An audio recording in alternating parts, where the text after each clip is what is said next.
Okay, so how many feel like they have used their public speaking as a way of building out their network and their practice? Anybody?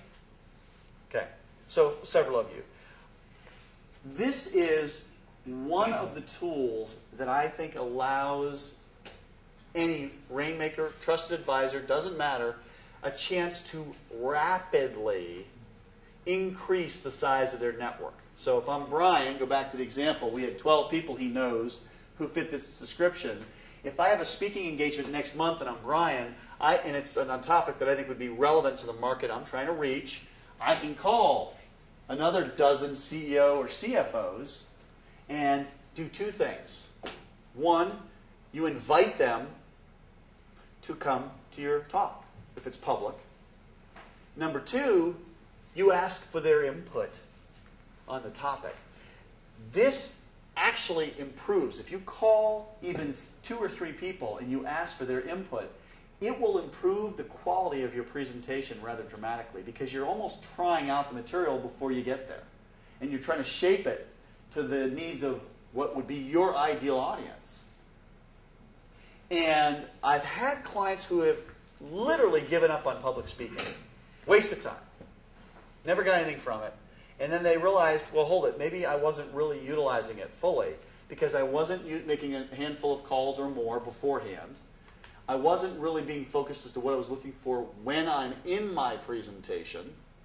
And I was making no effort at follow-up and relationship building after I was done. So again, it's chapter 34 of Rainmaking. Again, it goes through that in some detail, but what it's really laying out is be more thoughtful. So when you're at a presentation and you get mobbed with requests for advice, that's a good sign. Now, what you do is, in terms of follow-up with those same people who ask advice, you're really sort of a choice point.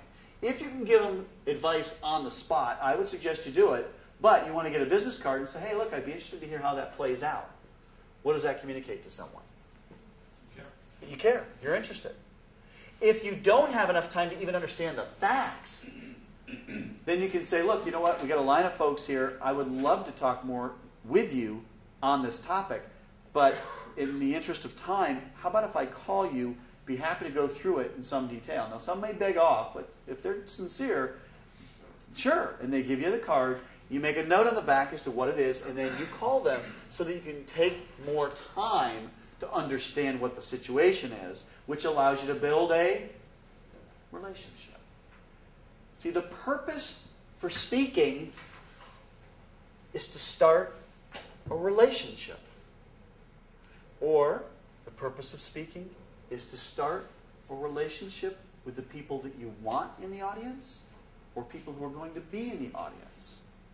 Or deepen a relationship with people you want in the audience. So as you think about it, if you think about speaking as the purpose is to start a relationship, you approach it a lot differently than if you just, okay, you can do it for credentialing purposes. You know, and all that was probably true at some point. I'm guessing at least all of you at this point in your career, probably not as critical. It may still be important, but it's not as critical to do it for credential purposes. We want to use it to build our network, to deepen connections with people. And again, just to use the example, if I'm Brian, I am calling a very identifiable group of people who I want to build and expand my base of folks who fit that description. Did I explain that clearly? Yes? Questions on that one? No?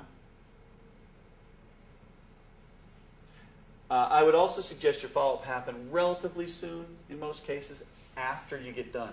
So a lot of times we leave the podium and we think, okay, job's done. Nope, not even close. You're halfway there. You know, to me, it's about maintaining a connection.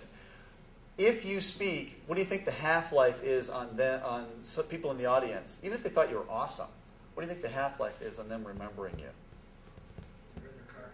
Yeah, it's very, very short.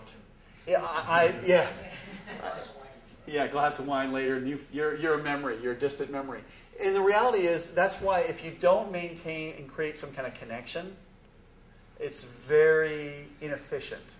They might call you 2 years later and say you were awesome. I'm not saying that doesn't happen, because it does. but it's just you're not playing the odds.